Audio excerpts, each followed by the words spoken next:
আসসালামু আলাইকুম। যারা সৌদি আরবে সুনামধন্য কোম্পানিতে যাবেন সেটা হচ্ছে ইনিশিয়াল কোম্পানি। তো আমরা সকলে জানি সৌদি আরবের ইনিশিয়াল কোম্পানিটা অনেক ভালো একটা কোম্পানি, বাট নিজেদের নামে ভিসা করায় না। এটা আমরা সকলে জানি, বাট এখানে আজকে যে সার্কুলারটা মূলত তারা হচ্ছে নিজেদের নামে ভিসাটা তারা দিবে, সেটা হচ্ছে ইনিশিয়াল কোম্পানি। এটা ডিরেক্ট কোম্পানি নামে ভিসা হবে। এখানে প্রায় তিনটা ট্রেডে তারা কর্মী নিয়োগ করবে, তাও ডেলিগেট কর্তৃক ইন্টারভিউর মাধ্যমে। তো যারা ইনিশিয়াল কোম্পানিতে যেতে যাচ্ছিলেন তাদের জন্য মূলত এই ভিডিওটা। তো ভিডিওটা না টেনে সম্পূর্ণ দেখার অনুরোধ রইল।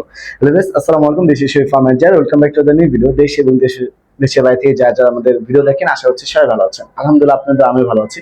আজকে এই ভিডিওটি হচ্ছে সৌদি আরবের সুনামধন্য ইনিশিয়াল কোম্পানি, অর্থাৎ ডিরেক্ট কোম্পানি ভিসা হবে।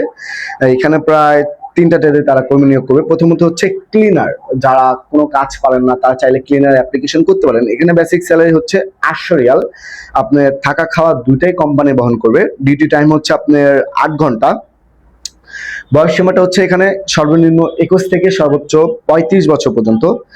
তারপর দ্বিতীয় যে ট্রেডটি সেটা হচ্ছে ফর লিফট অপারেটর, অর্থাৎ ফকলিফট অপারেটর যারা কাজ পারেন তারা চাইলে অ্যাপ্লিকেশন করতে পারবেন। এখানে বেসিক স্যালারিটা হচ্ছে 1800 রিয়াল। থাকা খাওয়া দুইটাই কোম্পানি বহন করবে। আপনার ডিউটি টাইম হচ্ছে 8 ঘন্টা। এখানে হচ্ছে আপনার শিক্ষাগত যোগ্যতা সর্বনিম্ন এসএসসি পাস করতে হবে, প্লাস আপনি যদি সৌদি ফেরত হয়ে থাকেন বা জিসিসি ফেরত হয়ে থাকেন তাহলে আপনাকে অগ্রাধিকার দেওয়া হবে। তারপর লাস্ট যেটা সেটা হচ্ছে মেল্ট টেকনিশিয়ান। এখানেও বেসিক স্যালারি হচ্ছে 1300 রিয়াল। থাকা খাওয়া দুইটাই কোম্পানি বহন করবে। ডিউটি টাইম হচ্ছে 8 ঘন্টা। এখানেও সংশ্লিষ্ট কাজের অভিজ্ঞতা থাকতে হবে সর্বনিম্ন 5 বছরের।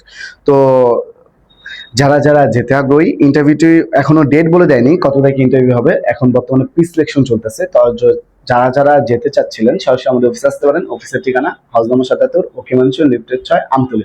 আর অবশ্যই এটা ইন্টারভিউটা হবে ঈদের পর। তো অবশ্যই আপনারা ঈদের পরও চাইলে পাসপোর্ট জমা করতে পারবেন। তো এগুলো আজকে ভিডিওটা শেষ করছি। দেখা হবে পরবর্তী ভিডিওতে। এই পর্যন্ত ভালো থাকেন, সুস্থ থাকেন। আসসালামু আলাইকুম।